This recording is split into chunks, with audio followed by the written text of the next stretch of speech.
দাবি আমাদের এখন একটাই, এই ব্রিজ করতে হবে। এই জায়গায় কোনো আপোষ নাই। সরকার আমাদের, বাংলাদেশের রাজনীতি ঢাকা।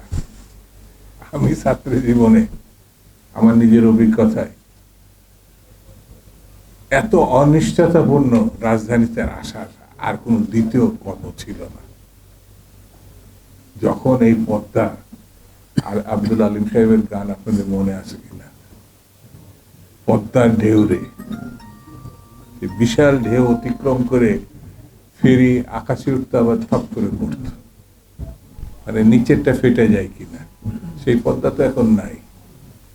তখন আমরা ঢাকা শহরে কত সময় ব্যয় করে এসেছি। অনেক সেতু হয়েছে, এই যে প্রথম সেতু হয়েছে, এখন আবার দ্বিতীয় সেতুর কথা বলছে। আমি চিনে গেছিলাম এক নদীর উপর যে কত সেতু আছে,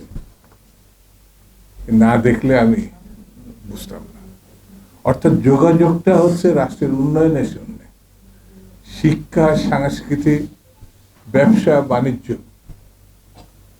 মানুষের হৃদ্যতা, একটা সেতু কতভাবে ভূমিকা পালন করে। এই যে আমাদের পদ্মা সেতু যেটা হয়েছে, বিএনপির তো দুটো দাবি। দেশনেত্রী বেগম খালেদা জিয়া বলেছিল একটা না দুটো পদ্মা সেতু হবে।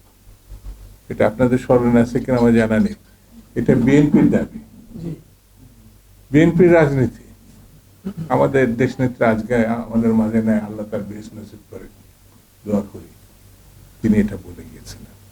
এটা হাবিব সভাপতির বক্তৃতা করতে গিয়ে যেটা বললেন, এটা যেন সত্যি করতে হবে। এই সরকারের সময় এই সেতু শুরু না, শুরু এবং শেষ করতে হবে। এটা দাবি না, এটা বাস্তবতা নিরিখে চিন্তা করতে হবে। কারণ এটা বিএনপির, আমাদের দেশনেত্রী বেগম খালেদা জিয়া এটা বলে গেছেন, ইচ্ছা প্রকাশ করেছেন, স্বপ্ন দেখেছেন। ব্রিটিশরা চিন্তা করেছিল হয়তো থাকলে তারা ব্রিজও করে ফেলত। ব্রিজটা হলো, এখানে হওয়ার কথা, সেই ব্রিজটা নানান কারণে নিয়ে যাওয়া হলো। আমি এটা বিরোধিতা করছি না, কিন্তু যেই জায়গায় হওয়ার জন্য একটা আন্দোলন ছিল, মানুষের আশা আকাঙ্ক্ষা ছিল, মানুষের নানানভাবে এটা প্রয়োজনীয় ছিল, কিন্তু সেই জায়গাটায় এটি হলো না। আমি আজকে যারা উদ্যোক্তা, আমি তাদের ধন্যবাদ দিই এবং একাত্মতা প্রকাশ করি। এই সেতু পক্ষে আমি ওই অঞ্চলের মানুষ বলে না, হাবিব ওই অঞ্চলের মানুষ না, আমরা তো মানুষের জন্য কাজ করি। সামগ্রিকভাবে যদি বাংলাদেশকে এগিয়ে নিতে হয়, তাহলে মানসিকতা ভাবতে হবে।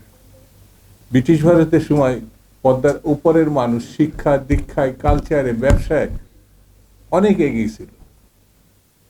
তারা পদ্মা পেরিয়ে এদিকে আসতো না, তারা সরাসরি কলকাতা, তখন রাজধানী, সেখানে যোগাযোগ করত। আমরা ত্যাগ স্বীকার করেছি, ওই দিককার মানুষ ত্যাগ স্বীকার করেছে, এর দিককার মানুষ ত্যাগ স্বীকার করেছে। অনেক কিছু হয়েছে। অনেক জায়গায় 1 মাইল রাস্তা করতে গিয়ে অসমতল জায়গায় যে খরচ হয়েছে, কিন্তু সেই খরচ আমাদের ওই দিককার জায়গা কিন্তু অসমতল না। 1 মাইল রাস্তা করতে যে খরচ, এটা কম খরচে আমাদের। দাবি আমাদের এখন একটাই, এই ব্রিজ করতে হবে।